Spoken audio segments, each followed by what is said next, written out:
قرآن مجید نے جو اپنی شان بیان کی ہے، یضل بہ کثیرا ویہدی بہ کثیرا، اللہ اسی قرآن کے ذریعے سے بہتوں کو گمراہ کرتا ہے اور بہتوں کو اس کے ذریعے سے ہدایت دیتا ہے۔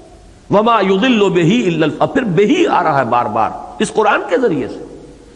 یضل بہ کثیرا ویہدی بہ کثیرا وما یضل بہ الا الفاسقین الذین ینقضون عہد اللہ من بعد میثاقہ ویقطعون ما امر اللہ بہ ان یوصل ویفسدون فی الارض۔ ہاں، اللہ تعالیٰ ہدایت وہ گمراہ نہیں کرتا مگر صرف ان کو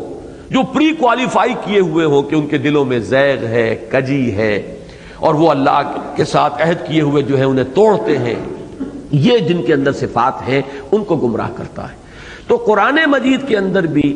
ایسی جگہیں محسوس ہوتی ہیں، مثلا اب ایک مثال آپ کو دے رہا ہوں، یہ بھی ہمارے ہاں ایک گروہ کا، اور خاص طور پر اس گروہ کا جس کا میں نام لے رہا ہوں بار بار، ان کے ہاں ایک قول یہ بھی ہے کہ حضرت نوح علیہ السلام کا جو بیٹا ہلاک کیا گیا وہ ان کے صلب سے نہیں تھا۔ اہل سنت میں سے بھی بعض نے یہ رائے ظاہر کی ہے کہ وہ ربیب تھا، یعنی اس بیوی کے پہلے شوہر سے کوئی اولاد تھی، جب یہ ان کے حبالہ عقد میں آئی حضرت نوح کے تو وہ ساتھ آ گیا ہے، ورنہ نبی کا بیٹا گمراہ نہیں ہو سکتا۔ اب یہ ایک تصور ہے جس کو قائم کرنے کے لیے یہ سارا فلسفہ گھڑا گیا ہے۔ اسی طریقے سے اسی طرز فکر نے یہ کہا کہ حضرت ابراہیم کا باپ نہیں تھا وہ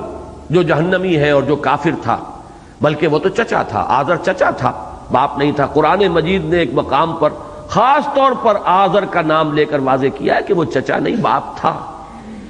قرآن مجید اس حقیقت کو لانا چاہتا ہے کہ یہ نسلی رشتے اہمیت کے حامل نہیں ہیں۔ ایک جلیل القدر پیغمبر کا باپ کافر ہو سکتا ہے، مشرک ہو سکتا ہے، ایک جلیل القدر پیغمبر کا بیٹا مشرک ہو سکتا ہے، اس کی نگاہوں کے سامنے وہ غرق ہو سکتا ہے کافروں کے ساتھ۔ قرآن مجید تو ادھر لانا چاہتا ہے، لیکن یہ کہ سورہ ہود میں اس بیٹے کے بارے میں الفاظ ایک آ گئے، انہ عمل غیر صالح۔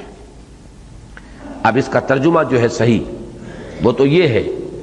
کہ اس کے اعمال اچھے نہیں ہیں، اس کے عمل اچھے نہیں ہیں، غیر صالح اعمال ہیں، لیکن الفاظ کی ترکیب میں گنجائش ہے کہ کوئی شخص یہ کہہ سکتا ہے کہ وہ ہے ہی مجسم عمل غیر صالح، اور اس سے تقویت حاصل ہو جاتی ہے اس نقطہ نظر کو کہ یا تو وہ ولد الزنا تھا، یا تو وہ ایک رائے جو ہے جو دی گئی ہے وہ یہ کہ خیانت کی نوح کی بیوی نے، اور وہ خیانت تھی در حقیقت زنا کی خیانت، اور اس سے جو بیٹا ہوا وہ در حقیقت ان کا بیٹا تھا ہی نہیں۔ انہ لیس من اہلک انہ عمل غیر صالح۔ الفاظ کی حد تک اس کجی کے لیے بھی وہاں گنجائش موجود ہے۔ کوئی شخص اگر اس کے اندر جیسے مکھی کے اندر گندگی کی طلب ہے، گندگی کے پر بیٹھتی ہے، تو اسی طریقے سے کسی میں کجی ہے تو کجی کے لیے گنجائش ان الفاظ کے اندر پیدا کر دی گئی۔ یہ میں ایک اہم اصول کے اعتبار سے آپ کے سامنے رکھ رہا ہوں، اور اس کے لیے میں قرآن مجید کی دو آیات آپ کے سامنے رکھنا چاہتا ہوں، اس فلسفے کو جو چیز کے بالکل مبرہن کر کے لاتی ہے قرآن مجید میں۔ یہ 8ویں پارے کی ابتدائی آیات میں ہے، سورہ انعام کی آیات نمبر 112 113۔ فرمایا گیا وَكَذَلِكَ جَعَلْنَا لِكُلِّ نَبِيٍّ عَدُوًّا شَيَاطِينَ الْإِنسِ وَالْجِنِّ یوحی بعضهم الی بعض زخرف القول غرورا ولو شاء ربک ما فعلوه فذرهم وما یفترون ولتصغى الیہ افئدۃ الذین لا یؤمنون بالآخرۃ وليرضوه وليقترفوا ما هم مقترفون۔ صدق اللہ العظیم۔ اسی طرح ہم تمام نبیوں کے دشمن بناتے رہے ہیں شیاطین انس اور شیاطین جن کو۔ اللہ تعالیٰ اپنی طرف منسوب کر رہے ہیں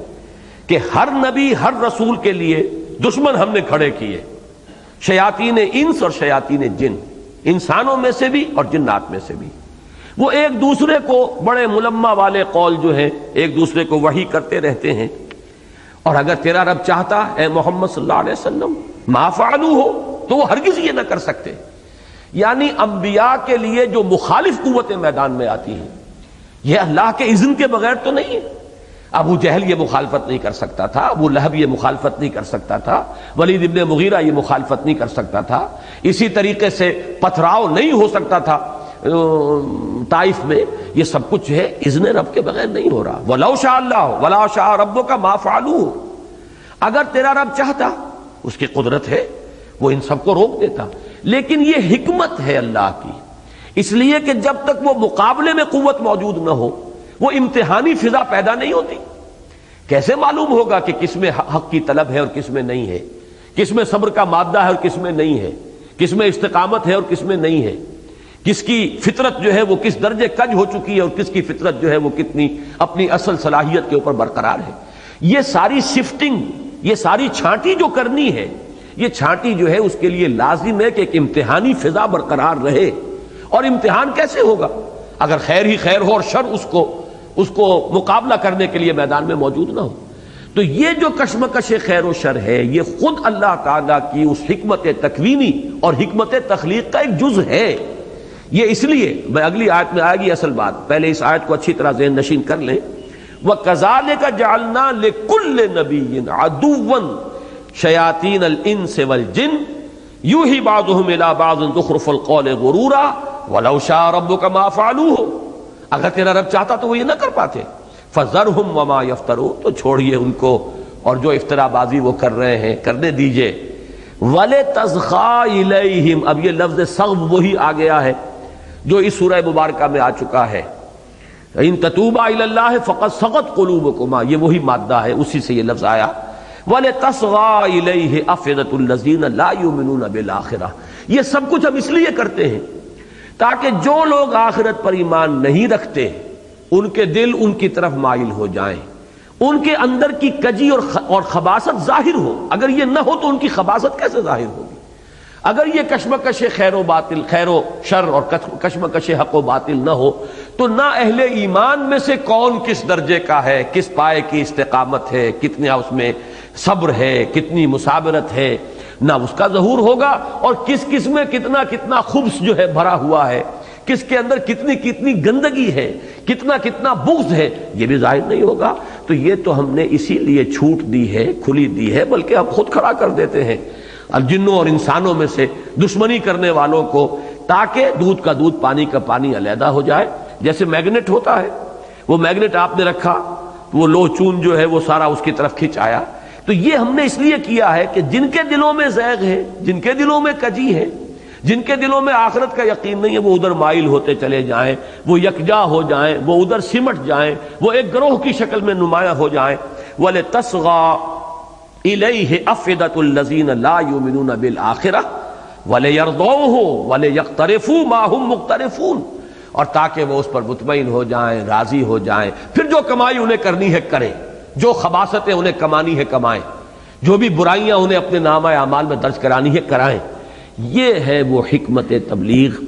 یہ ہے وہ حکمت تخلیق جس کے تحت اللہ تعالی کجی کے لیے بھی کوئی نہ کوئی دنیا کے اندر کوئی اس کے لیے سامان، اس کے داعی، اس کی طرف دعوت دینے والے، اس کی طرف میلان پیدا کرنے والے، اس کی طرف رجحان پیدا کرنے والی قوتیں جو ہیں وہ اس دنیا کے اندر برقرار رکھتا ہے۔ یہ اس کی اس حکمت ابتلاء کا ایک لازمی تقاضا ہے۔ یہی وجہ ہے میں دیکھتا ہوں